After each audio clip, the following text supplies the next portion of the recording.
I'm not gonna fall for you.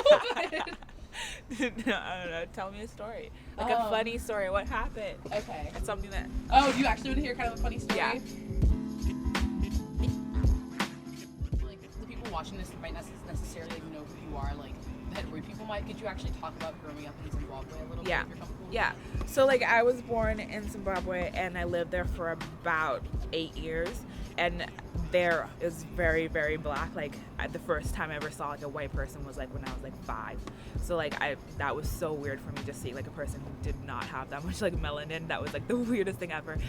And for there, it's different in that it's very much community-based, and that you go outside all the time. There's no such thing as, like, really staying in and watching TV. And, like, when you go into somebody's house, their expectation is that, like, they welcome you, they feed you. You're, like, it's very much, like, community based. And for me, coming to America, that was so different in that, like, people didn't play outside as much. I don't at least communicate that much with, like, my neighbors. And the culture is very different in that it's very, I don't know what the word is, but, like, homophobia definitely is, like, a big thing.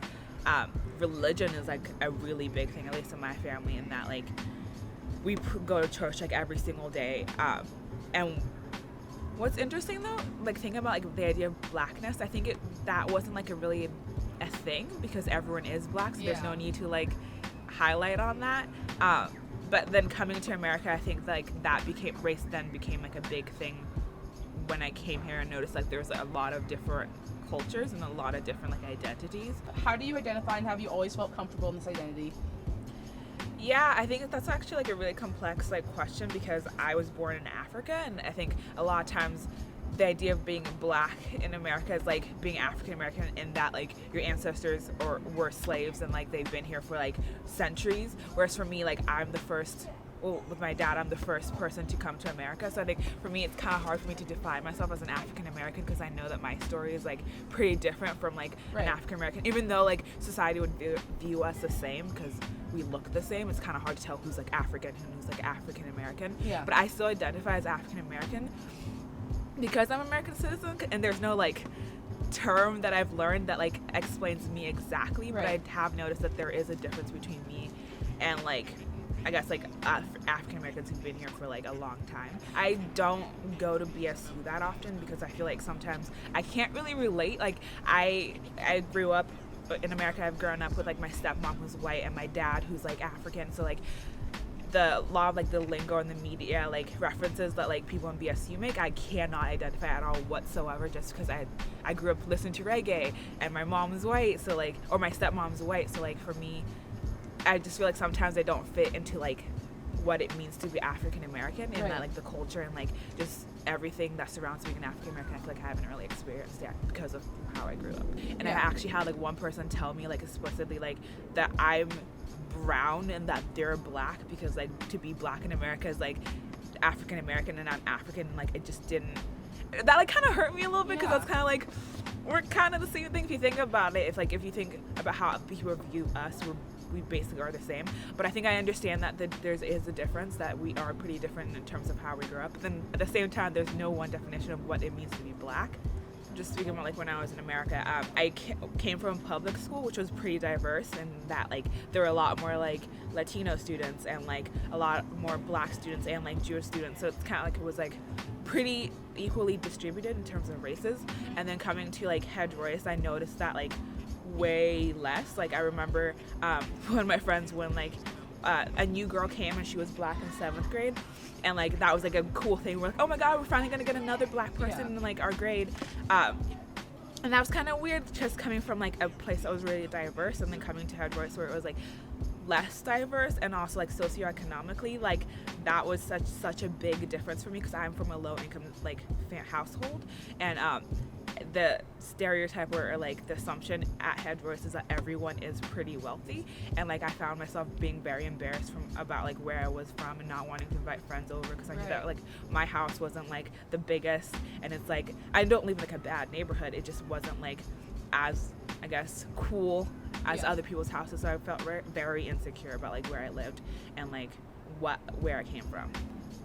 I think the stereotype is that sometimes if you're African American, that, like, you're not as well educated, And like I think for me, coming from like head voice, I'm very much prepared that like I don't think there's going to be any reason for anyone to like judge my intelligence, because I am intelligent and I know that I am intelligent, and I've been in an environment where I'm pushed to be like to be intelligent. I said intelligent so many times, but like I think, yeah, actually I don't really know where I'm going with that sentence. It's okay.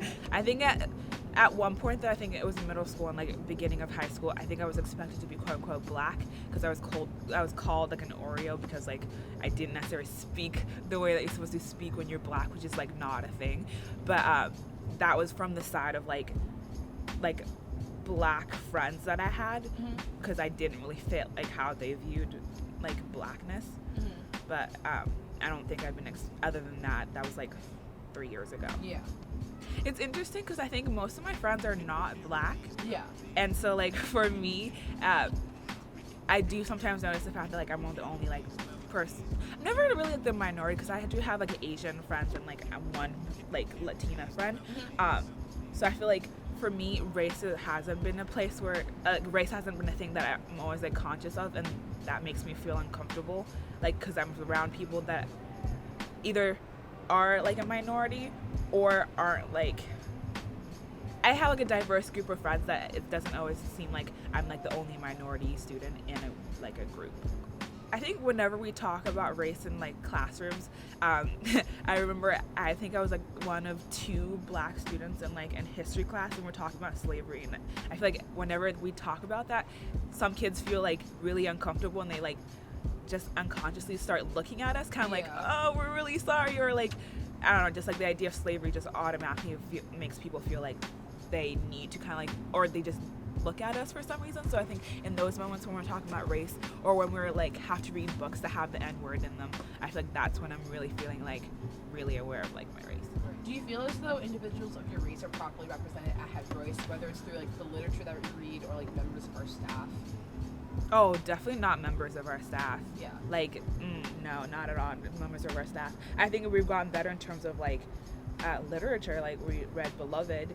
But I'm actually like working on something like that in my like senior project, because I think that like we don't really have that many diverse books about like what it means to be African American, or just to be like a minority student. Like a lot of like the books that we do read are pretty old. So I think we're definitely way better than a lot of like schools and a lot of places like in America, but I think we could improve on that, because I think there's also like diverse perspective on what it means to be black. Like my story of like being quote unquote like Oreo or like white, I think that could also be like highlighted. Like I know like my friend who's like Latina, she just noticed that like the Spanish teachers or the Latino teachers are in the language department. So I think that is definitely one thing that I would want to change. But I think we're also working on the idea of like diversity, and like also like diversity in like different ways. So I think we're getting there, we just haven't really reached it. Tell me about a time when you felt proud of your race.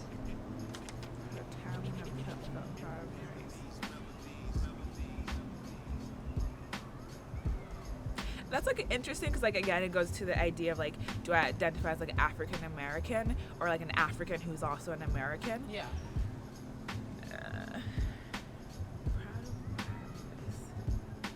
This doesn't mean that I'm not proud of my race. No, like, I know. I don't think I can think of one. I might actually think of one like way later. Tell me about a time when you felt as though you didn't have a voice. I think it's in classrooms like where there's like a lot of male like guys who are very like loud and outspoken, and sometimes it feels like if I say something it's going to come off as stupid, and there's a lot of judgment. Like I think I remember it was a history class, and there was a kid in there who's like very like loves this, like his type of thing is like to debate and to like really like say his opinion. And for me it felt like really uncomfortable, because like whenever somebody said something that he didn't agree with, he was like right away like shut them down. For me it felt like, as a person who wasn't really like didn't really know a lot about that type of topic, and also just feeling like this is a really smart dude and he's gonna like really push me down if I say anything, I think that's when I really felt like I couldn't say anything, because I felt like I was inferior. So I think that's all I can explain. Yeah, for sure. Yeah. Okay, thank you so much. Yeah, that was That's cool. It.